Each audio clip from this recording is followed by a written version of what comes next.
ನಮಸ್ಕಾರ ಎಲ್ಲರಿಗೂ welcome back. ನಾನು ಮಂಜು, ನೀವು ನೋಡ್ತಿದ್ದೀರಿ ಮಂಜು ಸ್ಟೋರೀಸ್. ಫ್ರೆಂಡ್ಸ್, ನಮ್ಮ ರಾಯಲ್ ಚಾಲೆಂಜರ್ಸ್ ಬೆಂಗಳೂರು ಈಗಾಗಲೇ IPL 2024ನಲ್ಲಿ 3 ಪಂದ್ಯಗಳನ್ನು ಆಡಿದ್ದಾರೆ. 3 ಪಂದ್ಯಗಳಲ್ಲಿ 2 ಪಂದ್ಯವನ್ನು ಸೋತಿದ್ದಾರೆ, 1 ಪಂದ್ಯವನ್ನು ಗೆದ್ದಿದ್ದಾರೆ. ಇನ್ನು 4ನೇ ಪಂದ್ಯವನ್ನು ನಮ್ಮ RCB ತಂಡ ಇದೇ ಏಪ್ರಿಲ್ 2ನೇ ತಾರೀಕಿನಂದು ಲಕ್ನೋ ಸೂಪರ್ ಜೈಂಟ್ಸ್ ತಂಡದ ವಿರುದ್ಧ ಆಡಲಿದ್ದಾರೆ. ಈ ಪಂದ್ಯದಲ್ಲಿ ನಮ್ಮ RCB ತಂಡಕ್ಕೆ ಸಿಕ್ಸರ್ ಕಿಂಗ್ ಎಂಟ್ರಿ ಕೊಡಲಿದ್ದಾರೆ ಅಂತ ಹೇಳ್ಬೋದು. ಹಾಗಾದರೆ ಆ ಆಟಗಾರ ಯಾರು, ಸಿಕ್ಸರ್ ಕಿಂಗ್ ಯಾರು ಅಂತ ನಾನು ನಿಮಗೆ ಈ ವಿಡಿಯೋದಲ್ಲಿ ತಿಳಿಸ್ಕೊಡ್ತೀನಿ.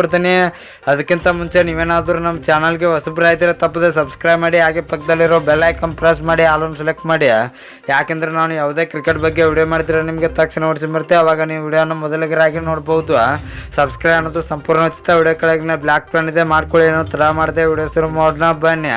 ಇನ್ನು ಫ್ರೆಂಡ್ಸ್, ನಮ್ಮ ರಾಯಲ್ ಚಾಲೆಂಜರ್ಸ್ ಬೆಂಗಳೂರಿಗೆ ಸಿಕ್ಸರ್ ಕಿಂಗ್ ಯಾರು ಎಂಟ್ರಿ ಕೊಡಬೇಕು ಅಂದರೆ ಅದು ಬೇರೆ ಯಾರು ಅಲ್ಲ, ಇವರು ನಮ್ಮ RCB ತಂಡದಲ್ಲಿದ್ದಾರೆ ಅಂತ ಹೇಳ್ಬೋದು. ನಮ್ಮ RCB ತಂಡ ತನ್ನಲ್ಲಿ ಮಾಣಿಕ್ಯವನ್ನು ಇಟ್ಟುಕೊಂಡು ಅದನ್ನು ಉಪಯೋಗ ಮಾಡ್ತಾ ಇಲ್ಲ ಅಂತ ಹೇಳ್ಬೋದು. ಅದು ಬೇರೆ ಯಾರು ಅಲ್ಲ, ಇಂಗ್ಲೆಂಡ್ ತಂಡದ ಆಟಗಾರ ವಿಲ್ ಜಾಕ್ಸ್ ಅಂತ ಹೇಳ್ಬೋದು. ವಿಲ್ ಜಾಕ್ಸ್ ಅವರು ಸಿಕ್ಸರ್ ಕಿಂಗ್ ಅಂತ ನಿಮಗೆ ಎಲ್ಲ ಗೊತ್ತೇ ಇದೆ. ಇಂಗ್ಲೆಂಡ್ನಲ್ಲಿ T20 ಲೀಗ್ನಲ್ಲಿ, ಅನೇಕ ವರ್ಲ್ಡ್ನಲ್ಲಿ T20 ಲೀಗ್ನಲ್ಲಿ ಇವರು ಓಪನರ್ ಆಗಿ ಆಡ್ತಾ ಇದ್ರು.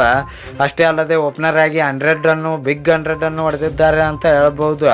ಫ್ರೆಂಡ್ಸ್, ವಿಲ್ ಜಾಕ್ಸ್ ಅವರಿಗೆ ಕ್ಯಾಮರನ್ ಗ್ರೀನ್ ಅವರ ಸ್ಥಾನದಲ್ಲಿ ಅವಕಾಶವನ್ನು ನೀಡಬೇಕು. ಯಾಕೆಂದರೆ ಕ್ಯಾಮರನ್ ಗ್ರೀನ್ ಅವರು ಅಂತ ಹೇಳ್ಕೊಳ್ಳೋಂಥ ಪರ್ಫಾರ್ಮೆನ್ಸನ್ನು ತೋರುತ್ತಿಲ್ಲ. ಅದಕ್ಕಾಗಿ ವಿಲ್ ಜಾಕ್ಸ್ ಅವ್ರಿಗೆ ಚಾನ್ಸ್ ಕೊಟ್ಟರೆ ನಮ್ಮ RCB ತಂಡ ಇನ್ನೂ ಬಲಿಷ್ಠವಾಗುತ್ತದೆ ಅಂತ ಹೇಳ್ಬೋದು. ಇನ್ನು ಫ್ರೆಂಡ್ಸ್, ನಿಮ್ಮ ಪ್ರಕಾರ ವಿಲ್ ಜಾಕ್ಸ್ ಅವರು ಆಡಬೇಕಾ ಆಡಬಾರ್ದು ಎಂಬುದನ್ನು ಕಮೆಂಟ್ ಬಾಕ್ಸಲ್ಲಿ ಕಮೆಂಟ್ ಮಾಡೋದ್ರ ಮೂಲಕ ತಿಳಿಸ್ಕೊಡಿ. ಇನ್ನು ನಿಮಗೆ ಇದೇ ರೀತಿ ನಮ್ಮ RCB ಮತ್ತು ಕ್ರಿಕೆಟ್ ಬಗ್ಗೆ ಅಪ್ಡೇಟ್ಸ್ ಬೇಕಾದರೆ ನಮ್ಮ ಚಾನಲ್ ಲೈಕ್ ಮಾಡಿ, ಶೇರ್ ಮಾಡಿ, ಸಬ್ಸ್ಕ್ರೈಬ್ ಮಾಡಿ, ಬೆಲ್ ಐಕನ್ ಆನ್ ಮಾಡ್ಕೊಳ್ಳಿ.